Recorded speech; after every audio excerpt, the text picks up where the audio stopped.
नमस्कार दर्शक बंधु आज विशेष आध्यात्मिक वीडियो को आपण स्वागत। आपण के अनुभव करिसेंति कि आपण घरे कौन अदृश्य शक्ति किंबा साक्षात भगवान कृपा वर्षित होउची।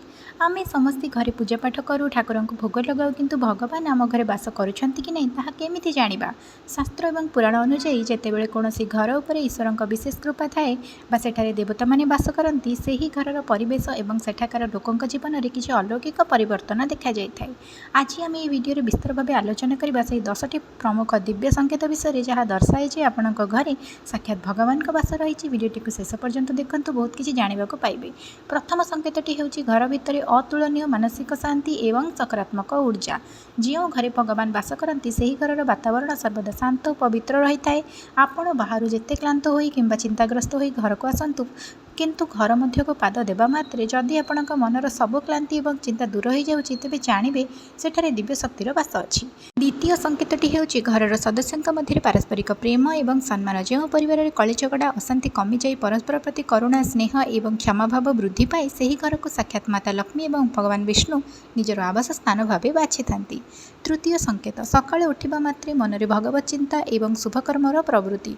जो घरर वातावरण पवित्र सेठाकार लोक मैंने बिना प्रयास सकाळु जल्दी उठी थांती एवं सेमानंक मुहरु प्रथमे भगवान का नाम बाहरी थाए। चतुर्थ संकेतटी होची प्रकृति एवं पक्षी मानकर अनुकूल आचरण। आपण केबे लक्ष्य करिसथि कि आपणक घरर बालकनी किंबा झरकारी प्रतिदिन सकाळे चढ़ई पारा किंबा घर चटे आसी कलकाली करती। शास्त्र मते जो घर आड़क पक्षी गाई किंबा सत् प्रकृतिर जीवजंतु आकर्षित हुअन्ति, सेही घर उपरे देव कृपा सर्वदा थाए। गाई आसी जदि आपणक घर द्वार रे रहे एवं हम राब करे ताहा अत्यंत शुभ माना जाए। पंचम संकेतटी अतीव स्वतंत्र घरे तुलसी गछर स्वास्थ्य एवं वृद्धि। हिंदू धर्म में तुलसी को माता लक्ष्मी रूप भाव पूजा कराए।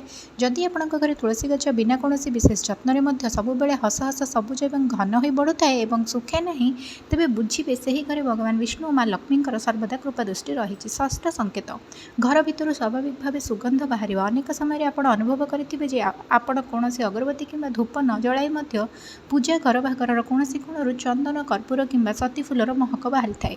यह साक्षात दिवशक्ति व देवता मानकर उपस्थितिर एक बड़ प्रमाण अटे। सप्तम संकेत घर को आसथिबा अतिथि एवं साधु सन्थ आदर सत्कार। जो घर लोक मैंने अतिथि को देवता समान ज्ञान करी सेमानक सेवा करती एवं भोकेला लोक को मुठाए अन्न दियंती, से ही घरे भगवान स्वयं बास करती। अतिथि देवो भव यह केवल एक कथा नुहे, बरं जोठी अतिथि सन्तुष्ट होई आशीर्वाद दे जाती सेठारे ईश्वर प्रसन्न हुअन्ति। अष्टम संकेत घरर रोषई एवं खाद्य भंडार रे बरकत व अभिवृद्धि। जो घरे सब बेले माँ अन्नपूर्णा कृपा थाए सेठारे केबे भी अन्न किंबा धनर अभाव हुए नहीं। अल्प खाद्य मध्य समस्तक पई यथेष्ट हो जाए एवं घरर रोषई घर सर्वदा पवित्र और सकारात्मक रही है। नवम संकेत स्वप्न रे दिव्य संकेत किंबा ठाकुर दर्शन। जदि आप बारंबार स्वप्न मंदिर देवदेवी पवित्र नदी शंख चक्र किंबा कौन महापुरुषों को देखुंट, तेबे बुझे आपण घर और आपण को आध्यात्मिक भाव में उच्च स्तर सुरक्षा मिलूँ। दशम एवं सर्वशेष संकेत बड़ बड़ विपदर अजाण भाव में रक्षा पाई। आपण जीवन में कौन बड़ विपद आसवाक थो, किंतु किसी अदृश्य शक्ति भगवान कृपार आपण से विपदर अति अल्पके वर्ती जाऊे। यह प्रमाण करे कहीं जड़े दिव्य शक्ति सर्वदा आपण घर और आपण परिवार को जगी रही। तेबे प्रिय दर्शक बंधु, जदि यह सब लक्षण गुड़िक आपण घर मध्य देखा जाऊँगी, तेज निश्चित जानतु जे आपण घर कौन मंदिर ठारू कम नुहे। यह बजाय रखापी सर्वदा घरर सत्य मार्ग में चलतु, प्रतिदिन संध्यारे दीप जलातु एवं अन्यर उपकार करंतु। आज वीडियोटी किपरि लागिला कमेंट करी निश्चय जणातु। जदि चैनल को प्रथम थर पे आसीचंती तेबे चैनल को सब्सक्राइब करी बेल आइकन को प्रेस कर दियंतु, जहाँ द्वारा एपरि आध्यात्मिक वीडियो आपण सर्वप्रथमे पाई परिबे।